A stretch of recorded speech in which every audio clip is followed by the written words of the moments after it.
So today we're going to go through, this is sort of the second week based upon the principles of Leadership 2.0 and the idea and the concept of priorities. So the key to leadership essentially being priorities.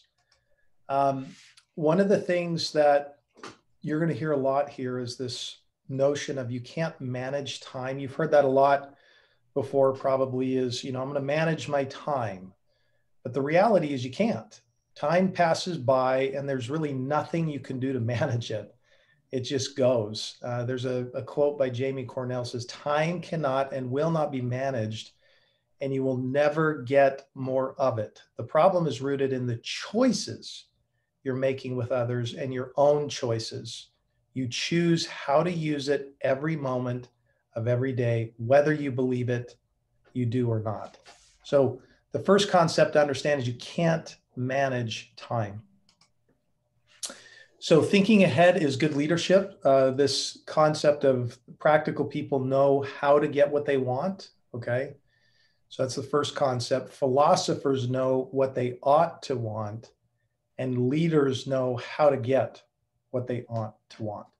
So part of good leadership is thinking ahead, planning, preparing for what is to come in the future, as opposed to just being reactive. So there's a couple of priority pressures that we're going to talk about.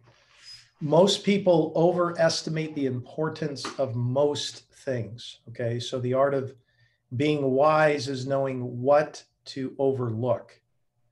That's a difficult concept a lot of times because there's a lot of things being thrown at you every day. And so the key to successful leadership is really, what do I need to overlook, pass by, and move forward with based upon my priorities?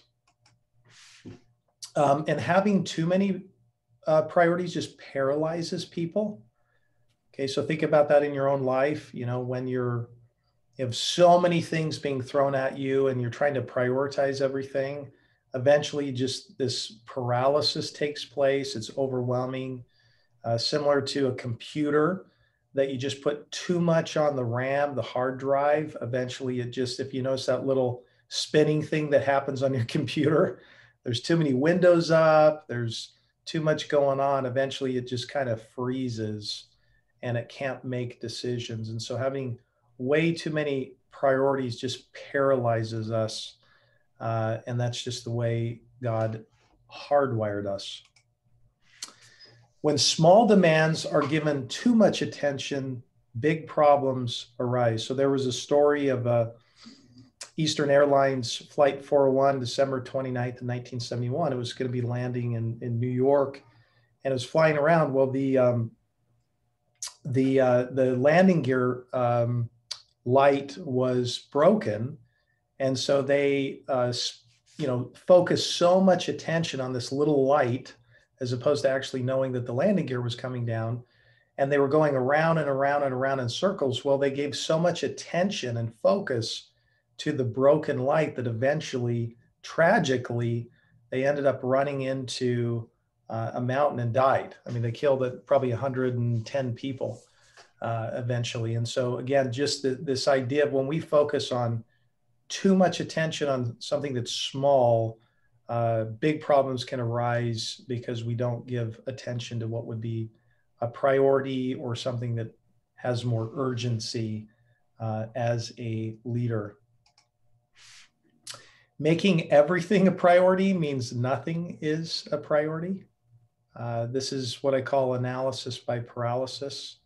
So just trying to continue to gather too much information or to over prioritize something, to give way too much attention to too many things, eventually, as we mentioned before, you just go into this paralysis and then nothing gets done. And we're just kind of sitting there after the week going, did I accomplish anything? No, I didn't, because I was trying to make everything a priority and not being disciplined to realize that there are certain things that have more urgency, more importance than the other things. And so one of the things we try to apply here that I think goes along with this concept of prioritization is to remember 70% and then go. That's one of our, core tenets, is to get 70% of the information and then go. We don't need 100%. We need enough to be able to make an assessment and then go. So, as you've probably heard before, a B plan that is engaged is way better than an A plan that sits on the shelf, right? So trying to get to perfection just creates a notion of doing nothing or procrastinating. And so we want to get enough information to be equipped and understand, but eventually you have to pull the trigger. Sometimes it takes an emergency to force people to prioritize. I had a good friend of mine, his dad went fishing up on what's called Hell's Gate Pass, up on the Mogollon Rim. And this was probably back in 2016. He ended up getting lost. And there was this emergency that arose when Luke came pounding on my door at 9 o'clock at night, was when his dad was lost. And all the things that I thought were important got completely thrown to the wayside as we hopped in the car to go up and try to find his dad. Eventually, by the grace of God, we did find his dad and had to get a ropes team to get him out of there just in the nick of time. But, there's this idea that sometimes it just takes an emergency to force us to prioritize. Sometimes this will happen with people's health when they eventually have their priorities out of whack and they realize, oh my gosh, I have to get my priorities straight. It says here, an infant is born with a clenched fist, an adult dies with an open hand.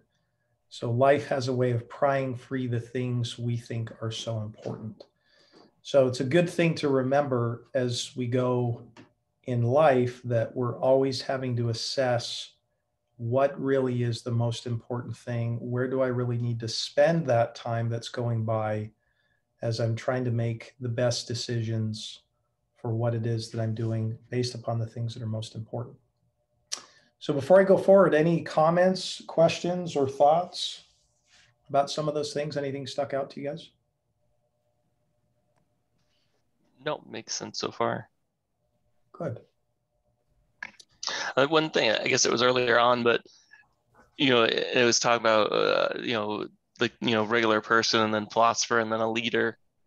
And maybe it's like a deeper discussion for later, but can you be a leader without a philosopher, without being a philosopher? Or if you are a leader that's not a philosopher, do you just need to make sure that you have good philosophers with you to help you understand what you ought to be prioritizing? Yeah, no, that's good. Yeah, I think, it's a good question. I think as a leader, one of the things you recognize if you become self-aware and have a concept of self-awareness is that you realize you have really good strengths, but then you also have weaknesses. And part of leadership is to recognize that, accept reality as the way it is, and then you try to pack around you the wisdom to be able to mitigate those deficiencies that you have. There was a recent book I've been reading through based upon a Navy SEAL, and he started talking about how one of the SEAL leaders was a great leader, but he didn't have a strong voice. You need a strong voice because you have to call out when, shots are fired. And so because he had the deficiency, he just, enacted somebody on his team to be the person who, calls out to the people, during the middle of fire. So, to your point is, yes, you need to backfill or surround yourself with those things that are, offsetting those deficiencies essentially. So good question. Any other comments or questions before I go? Yeah, I really just loved the 70% and then go idea. I think it's super easy for people like me who are perfectionists, they get kind of stuck in this like, oh, but there's more to be done. You know, there's more to kind of like cross this T, dot this I before it's really ready. And then I have seen before, you know, where I can get stuck. So I just think that's super freeing, the idea of, you know what, 70% is good enough. And then we can make adjustments and make the tweaks and make it, you know, as close to perfection as we can, but start with the 70 and that's good enough. Yeah, I love that. You know, it's funny because the years ago, and this was, I don't know, maybe 15, 20 years ago, when the software companies used to design a whole software program. So you go through the whole thing soup to nuts, and then it took them 3 years and they would eventually release it to the market. And what they finally realized is that the market wouldn't accept it. And so they spent 3 years designing this thing and realizing it didn't work. And finally, somebody came up with what's called MVP, or the minimum viable product. And they realized we're going to do these small increments, just enough to be able to have people taste and see, and then we'll start getting feedback. And once they did that, everything was revolutionized, because then the market started telling them, actually, let's make some adjustments here. So yeah, absolutely, I love that comment, and it's certainly been very fruitful and freeing for me personally. So thank you. Okay, so we're going to go into the principles of prioritization. Okay, so these are the principles of prioritization. So working smarter, okay, has a higher return than working harder. So disciplined use of the time everybody else wastes can give you the edge. Okay, so just think about this idea of being disciplined and working smarter than just harder. So that's by Dan Kennedy. So that's principle number one. Number two is you can't have it all. This is a hard one in our society. William Henson says, "He who seeks one thing and but one may hope to achieve it before life is done. But he who seeks all things wherever he goes must reap around him in whatever he sows, a harvest of barren regret." Okay, so this goes back to the original concept where we try to make everything a priority and you get nothing done. And so he's just using this poem to show you that when you stay focused, which really, again, is one of our tenets, as well as, you know, that book we have everybody read called The One Thing. When you stay focused and you have time blocked, then you get so much further and you feel actually a lot more accomplished otherwise. So that's principle number two. The third notion is the good is always the enemy of the best. Okay, so think about this. How many times in our life are we presented with all these different opportunities? And it's not as if they're bad. They're probably pretty good. But the good is always the enemy of the best. So what we're not asking is that good? We're asking what is best? What is highest, best use of that? I mean, here's an example, and this deals with real estate in general. One of the things that appraisers will do is they will actually look at a property and say, what is the highest and best use? And in many instances, the property that's on there is not the highest and best use of that particular location based upon a lot of factors. But even though there's something on there that is being used, and maybe it is functioning, and maybe it's even good, but it's not the best. It's not the best thing for that particular location. That could change over time.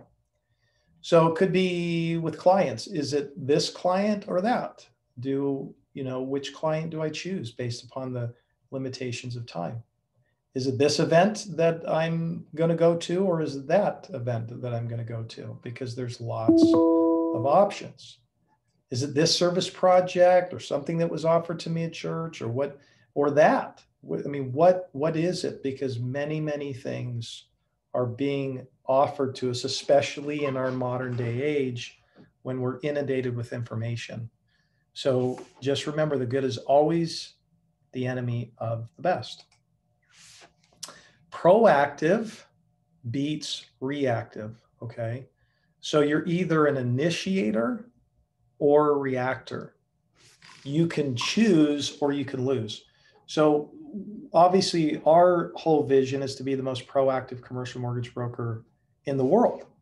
So this becomes very applicable, and we're going to walk through this concept of making a decision and seeing some of the traits or distinctions between an initiator versus a reactor, or somebody who's proactive versus reactive.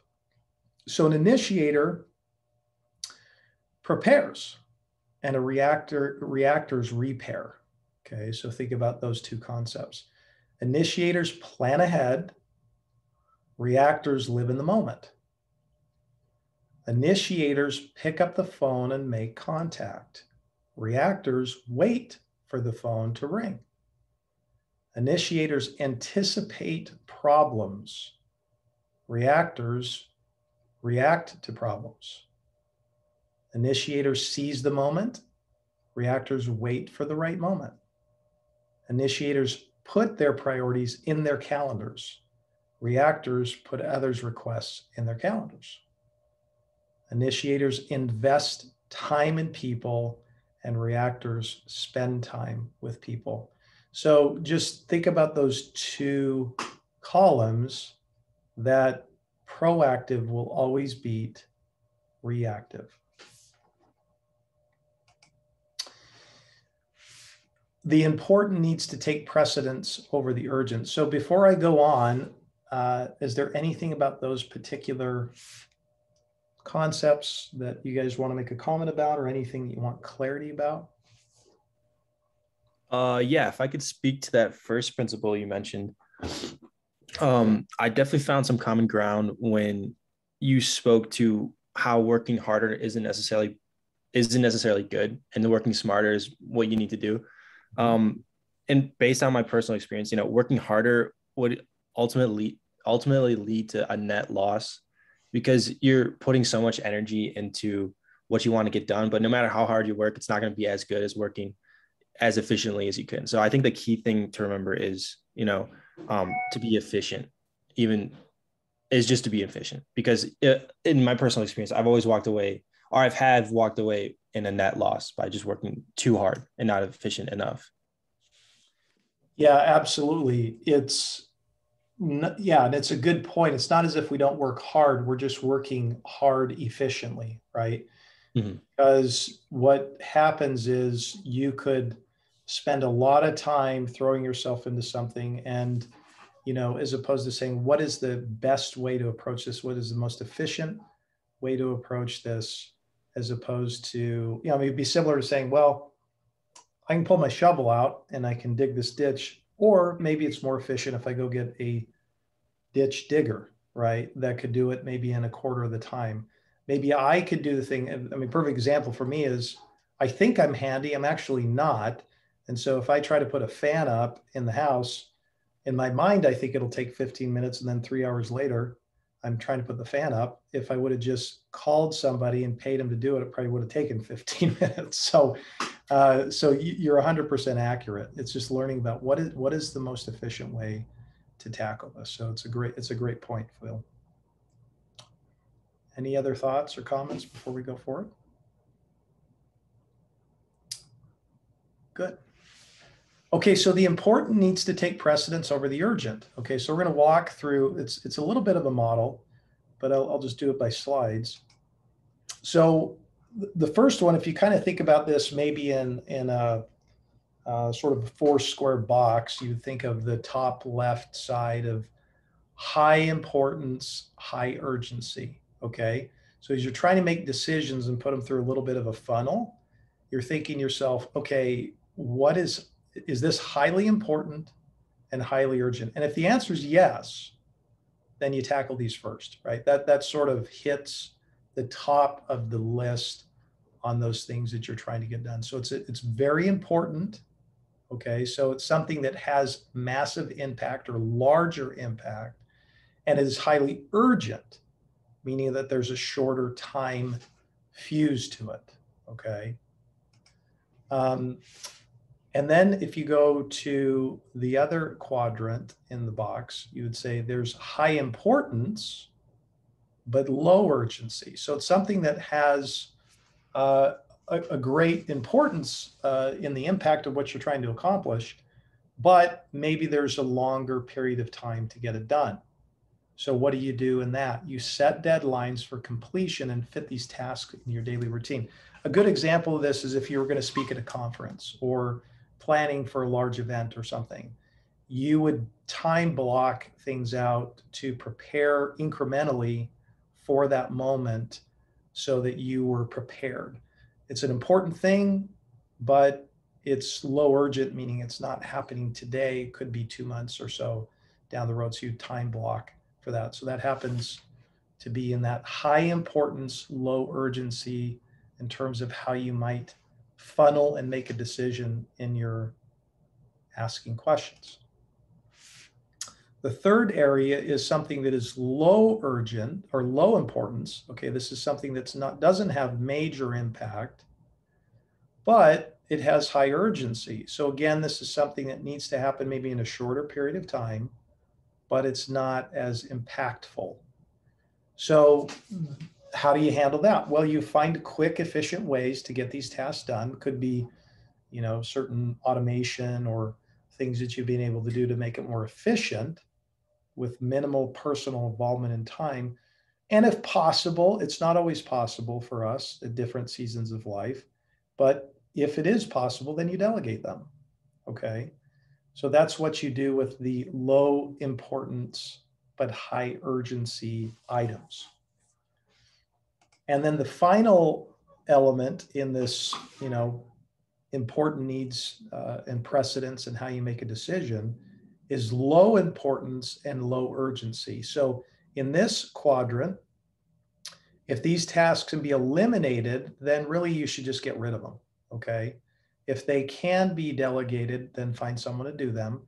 If you must do them, schedule an hour block every week to just sort of chip at them, but he says never schedule them during your prime time, okay? So you have certain times. A lot of times if you're a loan associate, we want you to make calls in the morning. You want to just block a time out and just knock a couple of those things out on the lowest element of time. So, this example, this might be, emails or something, and there's just a lot of junk emails or something that you need to go through. You could just throw those into a bucket and delete those when the time is important. So that's kind of the matrix. Does that make sense for everybody, or anybody need any clarity on that? No, I like that matrix. Okay. Good. Makes sense. Okay, so there's a couple of principles that we're going to walk through. I mean, this one probably just in particular, but the proactive priority solution number one is the Pareto Principle. So you guys have heard of the Pareto Principle before, but it's the concept that 20% of your priorities will give you 80% of your production, okay? If you spend your time, energy, money, and personnel on the top 20% of your priorities.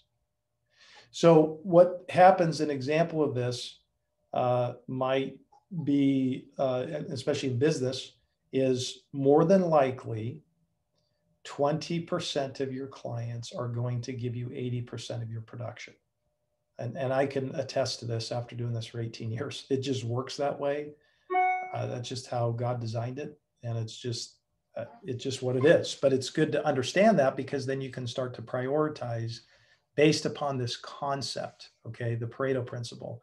So what you're doing with it is you're constantly asking yourself, what is that, highest important area of 20% that I should be giving a lot of my time to get 80% of the production out of it. And so that's a question you're constantly asking. I'm constantly asking myself, and have to, is where should I be setting my priorities for that top 20%. Proactive priority solution number two is what he calls the 3 R's, okay? So it's these questions you can ask yourself, which helps create clarity and focus, is what is required of me? So, basically what you're saying is what is non-negotiable and I can't delegate. Okay. So this is in your own respective spheres that you're doing. You're saying what am I really good at? Okay. And what can I not delegate? What do I have to do? So for me in particular, for the technology, for example, because all the knowledge is in my head and building the systems and the technology, I can't delegate that. It's something I have to do. And it's not really a negotiable thing. It's important and it's urgent, and it's not something I could delegate. So I'm just asking, what is required of me? What do I have to be doing? What's the best use of that time? The second R is what gives me the greatest returns? So that's asking, what am I really good at? Okay. So what we're trying to do, when I went up and did some recruiting this last week, what I noticed was a lot of people were just confused with and I don't even know what I'm good at, at all. So it's starting to really understand, like, what am I really good at? Where do I really shine? What are my God-given talents? And activity is not accomplishment. Productivity is. Okay, that's just a little statement to that. So the second R is, again, what gives me the greatest returns? Okay, some people are great at speaking. Some people are good at just leading. Some people are really good at doing computer programming. Whatever that is, you want to find out what's the greatest return. The third one is what is most rewarding. Okay, so we then want to ask in this third question is, our best work is accomplished when we enjoy it. So you want to find out what do I also enjoy as well. That if I can do something I enjoy and I'm really good at, then we've really created a win-win for all things. So that's the proactive principle solution number 2. Proactive priority solution number 3 is make room for margin. So schedule priorities and requirements into the hourly time blocks day by day. So we've talked about time blocking, scheduling times and blocks of time day by day. And I love this quote: margin is the gap between rest and exhaustion, the space between breathing freely and suffocating. Margin is the opposite of overload. So margin is extremely important. And here's why. Margin improves self-awareness. So emotional intelligence, EQ, you've heard of that, is the ability to recognize and understand emotions in yourself and others, and to apply this awareness so that you manage your behavior and your relationships with others. We've all seen this, and we've probably been there. Well, when you become unaware and don't have awareness, it starts to be, a mess with relationships, because you don't know how to manage the relationships because of a lack of awareness. And so margin helps improve that. It's giving yourself time to reflect. Margin gives you needed think time. So we need to be thought leaders before we can be market leaders. So that was from the CEO of Chick-fil-A. So it's just having, one of the things Benjamin Franklin said is the hardest thing you'll do is think, because you have to really pull back. It's easier to just do sometimes than it is to actually think. So margin gives you time to think. Margin provides you with energy renewal. If you're constantly running from one to-do or appointment to the next, from sunup to sundown, you'll never become a better thinker. So that is energy suck at the end of the day. So then I guess the final, as we land the plane on this, is how do I become great at prioritizing? That's the question we have to ask from what do we do with all this? And here's the 5 questions. Where do I need to work smarter instead of harder? Okay, that's a question you can ask in your blocked out time to think. What must I change to stop trying to have it all in my life? Number 3 is, what good things can I stop doing in order to do the best? And number 4 is, what must I do to become more proactive instead of reactive? And then number 5 is, what can I do to stop doing urgent but unimportant things? So those are some questions you can ask yourself. And here's the exercise. So put down, if you're just thinking on a piece of paper, you put down what it is that you do. You can make a list of all the tasks you typically do throughout the day. And then next to the right of that, you'll just have all these ratings, 1, 2, and 3. 1 is low importance, number 2 is moderate importance, and number 3 is high importance. And right on the top column, the first column is rate requirement, and you'll rate it. So whatever that task is, you'll rate the requirement. Is this required of me? Should I be doing this? Is this a non-negotiable? And you'll rate it 1, 2, or 3. To the right of that, you have in the column rate return. Is this return high or low? Am I getting great return on this? And rate it 1, 2, or 3. And then the final one is the rate reward. So again, is this reward high for me? Do I get great joy out of it and it's fulfilling, or is it low?